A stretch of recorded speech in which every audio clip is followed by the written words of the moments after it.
it'd be helpful to talk about why avoiding carbs to try to control your IBS is costing you. And the level of avoidance of carbohydrates obviously impacts on the degree to what it has, the impact that it has on you. Are you avoiding bread, rice, pasta, potatoes, so that starchy carb food group? Or is it that plus fruits? Is it that plus fruit and veg, or is it that plus veg? So it depends on what degree you're avoiding carbs, depending on the impact. But overall, it's still going to be costing you. So it's going to be costing you your health and well-being. It's going to be costing you your gut health. It's going to be costing you money, and it's going to be costing your IBS symptoms, because you could actually be making your symptoms worse by doing the, avoiding carbs, especially if you don't know what you're doing. And if you did know what you were doing, you wouldn't be avoiding certain carbs and things anyway, because you'd know the consequences. So I'm going to go through that today. So it's costing you your health and well-being, and that's because especially if you're avoiding a whole food group like the starchy carbs, so the bread, rice, pasta, potatoes, then you're going to be missing out on essential nutrients. And then if you're also avoiding fruits and vegetables, or you're totally avoiding them as well because obviously they contain carbs, then you are going to be having a deficit in calorie intake, potentially, if you're not replacing the energy that you're getting from those carbs from elsewhere.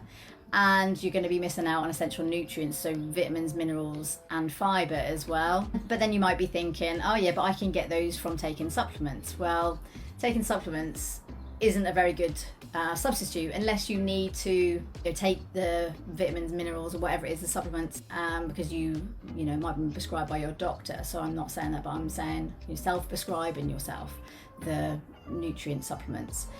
And you might be thinking, yeah, I can just balance it out by taking them. Well, that's not the answer, because the nutrients that are in supplements are in a different form. So then your body handles them differently. And this also means that, whereas, say, for example, vitamin C is water soluble, if you take high dose vitamin supplement of vitamin C, you can have consequences of that. Whereas if you eat loads and loads of fruits and veg that contain vitamin C, that's not going to be a problem with your body handling it, because any excess, because it's water soluble, you just pee it out and that's fine.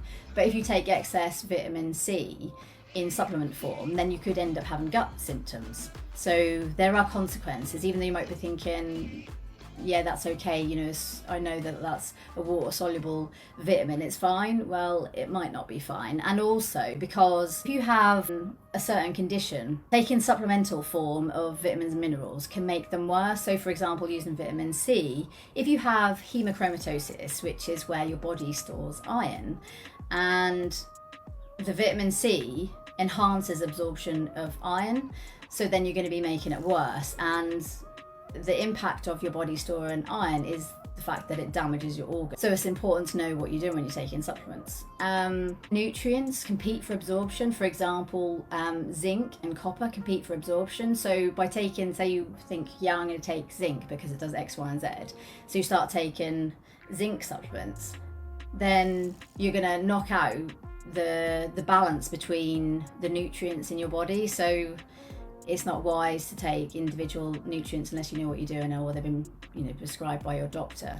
It could also put you at higher risk of certain conditions. So for example, if you think you want to take some antioxidants, and beta carotene is an antioxidant, so it's a phytonutrient, and you think, oh yeah, I'm going to take some beta carotene. Well, if you take that and you're a smoker, then that can put you at higher risk of lung cancer. And so there's loads of different factors, and also nutrients can interact with medication, so then there's the consequences of that. And then also taking supplements, it can give you side effects. So taking high dose can give you a range of different symptoms. Pins and needles could be gut symptoms. There's a whole host, headaches, all sorts of things, that the symptoms that can have a knock-on effect. And some of those symptoms, you could think, oh yes, my IBS, but you might not know that it's the supplements that you're taking. Also is the effect on your mood. So if you're having, you're eating your low carb diet and you're avoiding all those starchy carbs, maybe avoiding fruit and veg as well, then unless you're replacing your, the energy intake, you're going to affect your mood. it can then make you crave those foods, and then you want them more, which then again, it's like a vicious cycle. It affects your mood again. So there's a whole range of different things that it can have an impact on your health and well-being, and I've just highlighted just a few of them. Then moving on to gut health, so having low fiber diet, which you would be having by avoiding carbs, because you're not getting the fiber from, you know, the food group that I mentioned, the bread, rice, pasta, potatoes.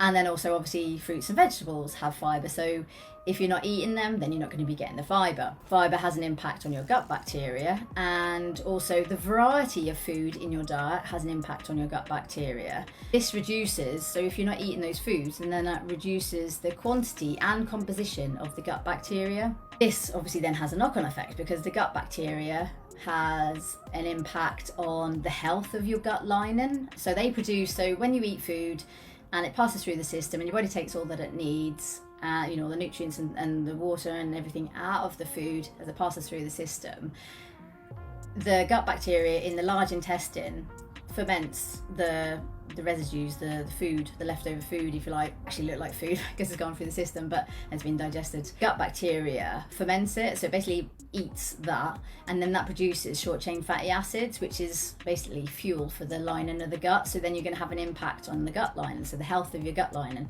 as well as the gut bacteria. Gut bacteria have loads of roles in the body, including your immune system. It produces some hormones, certain vitamins. It impacts on your sleep, it impacts on your mood, your mental health. It can have an impact on your appetite and therefore your body weight. It can put you at higher risk of certain conditions. So there's a whole range of different things that your gut bacteria has an impact on. Going low carb means low fiber. And then if you're feeling hungry because you're not eating enough fiber, or you're not eating any fiber, so like the carnivore diet is literally meat, so you're not getting any fiber. So fiber helps you feel fuller for longer. So then you'll then need to substitute that by eating more of something else to make you feel the same amount of fullness. Potentially be eating more protein to feel fuller. And some people use that as a weight loss strategy. They eat more protein. If you're into weights and training, then the ratio of the fiber to the protein, that can have an impact on your gut health, the symptoms that you're experiencing as well. Also keto, so you're having the keto diet, where you're getting the fat from. So going keto is high fat, adequate protein, or you might be taking high protein, and low carb. So if you're having a high fat diet, it depends on where you're getting the fats from to what impact it's having on your gut bacteria and also your overall health. So if you're following, say, a Mediterranean style diet and you're getting fats from, say, avocados, olive oil, olives, those sorts of things, nuts and seeds, then your gut bacteria is going to be healthier than if you were getting your fats from regular, like, fried foods. So processed foods that are high in fat, then you're going to have less healthy, if you like, less healthy gut bacteria. Mediterranean diet versus a westernized diet, and the westernized diet isn't good for your gut bacteria. It's going to have an impact on your IBS symptoms. So if you are compromising your gut health, you're compromising the quality, quantity, composition of your gut bacteria, then that can make your symptoms worse, because your gut bacteria can have an impact on the motility, so things passing through the system and getting it moving along. So, if you're craving foods and maybe you're feeling low, miserable, anxious about, being low carb, you don't really like it, but you're following it because you think it's the right thing to do, then that can have an impact on your symptoms as well. Stress and anxiety can have an impact on your gut bacteria, which can then have an impact on your mental state. So it's round in a vicious cycle. So it can affect your money. So it's costing you money because you might be buying more, keto specific diet, keto diet specific foods, which are obviously a lot more expensive. You might be buying products that are low carb, but there are, cheaper regular versions that are naturally that you could be having, rather than like high brand foods and things.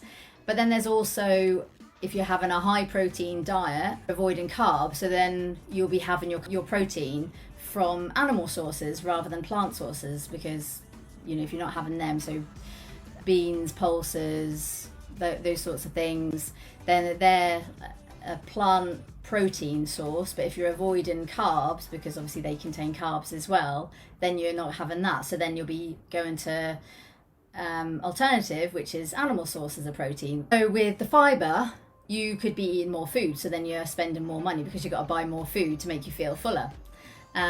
So what is it costing you to go low carb to try to treat your IBS? Well, it's costing you your health, well-being, your gut health. Your IBS symptoms could be getting worse, and it's costing you money. So that's why it's helpful to have a dietitian and an expert to help you go through everything, because there's so many different factors to consider, which is why I find it quite worrying that people will take advice from someone that they've seen a comment like, oh, going keto helped my IBS. So then if someone's like, oh yeah, okay, I'll just follow a keto diet, and they look it up online, but that person that said the comment, that person that said, oh yeah, it helped me with mine, well, might have done by accident, inadvertently helped them, because some of the foods that they were eating previously before going on a keto diet could have been their triggers, and then by chance they've cut those foods out, which has then helped their IBS.